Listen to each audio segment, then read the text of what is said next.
Hello everyone and welcome to the video on section 1.5. This is a video on the last voting method that we will talk about. The voting method is called the method of pairwise comparisons.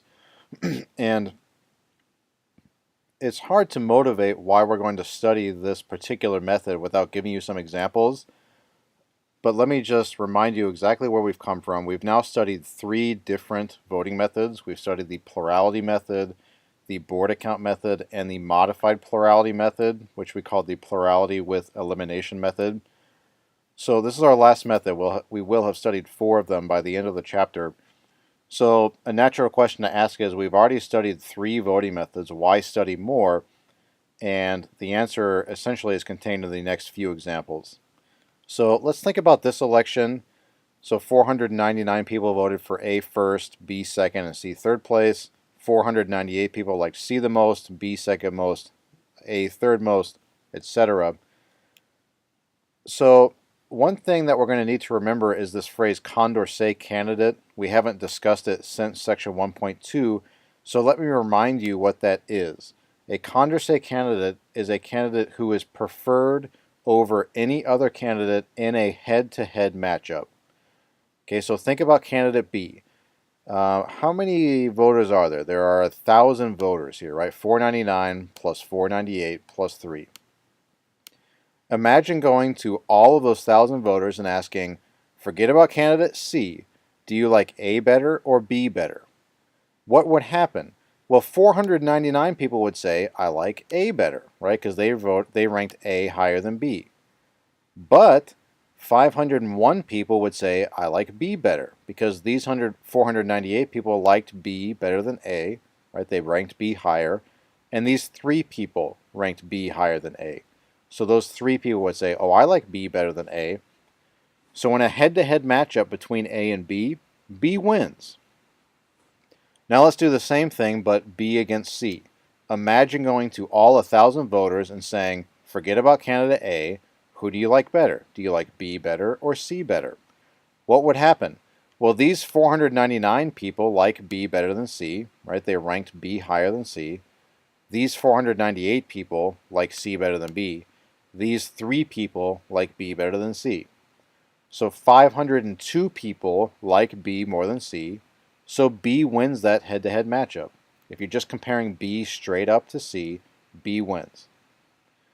So that makes B a Condorcet candidate. He wins head-to-head against both of the other candidates. He wins head-to-head against A, and B also wins head-to-head against C. That's what it means to be a Condorcet candidate. Okay, so if you don't remember what that means, there was an example in the video on section 1.2. You can also look at that example. But that's all it means, just a candidate who wins every head-to-head matchup where you forget about the other candidates. So here are a couple of questions to think about. Who wins according to plurality? Who wins according to plurality with elimination? Well, for plurality, all that matters is the number of first place votes. A wins more of those than anybody else, right? 499 compared to 498 or 3. So A wins according to plurality. Who wins according to plurality with elimination? This was the method we talked about last time. Well, how did that method go? Well, you looked at the number of first place votes each person had, and then you kicked out the person with the least amount. So notice that right now, if you just look at the first row, nobody has a majority of first place votes. That means you kick out the person with the least amount of first place votes, so you would kick out candidate B. Candidate B gets kicked out in the first round. His votes all go to candidate C now, right? If B is gone, his votes get transferred to candidate C. And if these 3 votes go to candidate C, then now candidate C has 501 votes. 501 compared to 499 means that candidate C wins. Okay, so to sum up the entire discussion here, answering these questions, according to plurality, A wins. According to plurality with elimination, C wins, right? So we've learned a couple of things. We've learned that, well, you can have different winners according to different methods, although I suppose we already knew that, right? But among other things, the method of plurality and the method of plurality with elimination failed to choose candidate B. and candidate B is the Condorcet candidate.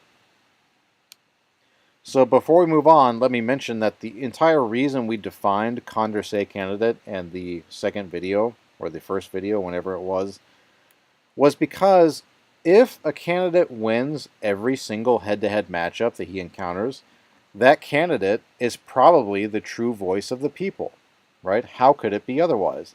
If, when I compare candidate B head-to-head to everybody else, and he always wins, doesn't it stand to reason that candidate B should win if you're trying to choose the most representative candidate as the winner? It certainly stands to reason to me.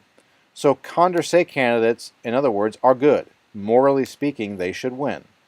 But in this example, B lost according to either of these methods. Okay, so both plurality and plurality with elimination can sometimes fail to elect the Condorcet candidate. Okay, and that's bad. So here's another example. In this example, notice that A is a Condorcet candidate. Okay, and the reason is there are, how many voters here? 26, right? 14 plus 10 plus 2 is 26. Imagine going to all 26 voters and asking, forget about candidates C and D. Do you like A better or do you like B better? Well, these 14 people like A better than B. These 12 people like B better than A, right? So A wins a head-to-head matchup against B. Imagine going to all 26 voters and saying, forget about B and D.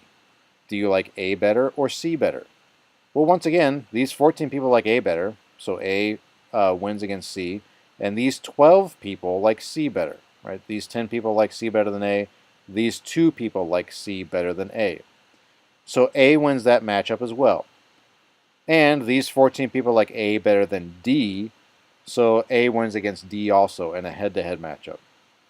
So A is a Condorcet candidate. However, if you use Borda count to compute a winner here, you would get B. And you can confirm that. I didn't put the computations here, but B actually gets the most points according to the Borda method. So the point of this example is that, again, we have a Condorcet candidate. This candidate A wins every single head-to-head matchup that he encounters. So morally speaking, he should be the winner. And yet, Borda count does not choose him. Borda count chooses somebody else. Borda count chooses somebody who did not receive a single first place vote, right? Candidate B didn't receive any first place votes. Okay, so the point of those motivating examples is, in all of those voting methods, it's possible for a Condorcet candidate to lose, okay? And again, Condorcet candidates, you can make a very good argument that they are the candidates that the people prefer. They are the true voice of the people. So Condorcet candidates sort of should win, morally speaking. So to go back to the original question of this video, why are we defining another voting method? Because of this. Because in all the voting methods we've encountered so far, bad things in terms of Condorcet candidates happen. So that's why we're talking about this next method. And essentially, this next method, pairwise comparison, was invented so that Condorcet candidates would always win. Okay, if you're using pairwise comparison, if a Condorcet candidate exists, that candidate is the winner. Okay, that's why we're defining this. So I want to be clear, not every election has a Condorcet candidate. Okay, they don't necessarily exist. But if such a candidate does exist, pairwise comparison always chooses that candidate as a winner. So let me now officially start describing pairwise comparison. It works like this. It's like a round-robin tournament. Each possible pairwise comparison between candidates. If you don't like this phrase pairwise comparison, just think head-to-head matchup. Okay, so for each possible head-to-head matchup between candidates, give 1 point to the winner of that head-to-head matchups and no points to the loser of that head-to-head matchup. If there's a tie, you give half a point to each person. Okay, so, sorry. So here's the Math Club election preference table. We've seen this now 4 or 5 times, whatever. So let's use the method of pairwise comparison to choose a winner this time. So your book uses notation like this. So let me just explain what this means. Suppose you're comparing A against B, right? Then what you have to do is imagine saying, to all 37 voters, right, there are 37 voters here, go to each of them and say, forget about C and D. Who do you like better, A or B? Well, it turns out that 14 people like A better and 23 people like B better. So let's see that. These 14 people here, clearly they like A better than B, right? They ranked A higher. These 10 people, though, they like B better than A. These 8 people like B better than A. They have B ranked higher. These 4 people like B better than A also, and this last person here likes B better than A. So 14 people liked A better than B, but everybody else, the other 23 people, liked B better than A. So that's what this notation means right here. 14 people liked A better, 23 people liked B better. Who is the winner of that head-to-head matchup? Well, B. More people like B than A. Okay, so let's do the same thing, but let's do like B against C next. Excuse me. If we do B against C, again, imagine going to all of the voters and asking, forget about A and D. Who do you like better, B or C? The 14 people in this first column, 14 people in this first column like B better, right? They rank B above C. The 10 people in the next column like C better. They ranked C above B. The 8 people in the next column like C better. They ranked C above B. These 4 people liked B better. They ranked B above C. And this one person at the end liked C better. Okay, so if you lost track, these 10 people, these 8 people, and this one person all liked C better. So that's 19 people. These 14 people and these 4 people liked B better. That's 18 people. So if you're looking at B versus C, 18 people liked B better, 19 people liked C better. Who wins that head-to-head matchup? Well, C does. More people like C than B. Okay, so let me walk you through one more of these. Imagine going to all 37 voters and saying, forget about A and B. Who do you like better, C or D? Well, these 14 people like C better than D, right? They ranked C above D. These 10 people also like C better than D. These 8 people like D better than C. These 4 people like D better than C. This one person likes C better than D. Okay, so these 14, these 10, and this 1 like C better. That's 25. These 8 and these 4 like D better, and that's 12. So C gets 25 people on his side in a matchup against D, and D gets 12 people on his side in a matchup of C versus D, so C wins that matchup.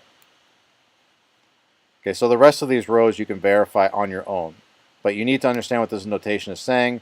This is saying that in a matchup between A and B, where C and D are forgotten about, 14 people like A better than B, 23 people like B better than A, and B comes out on top.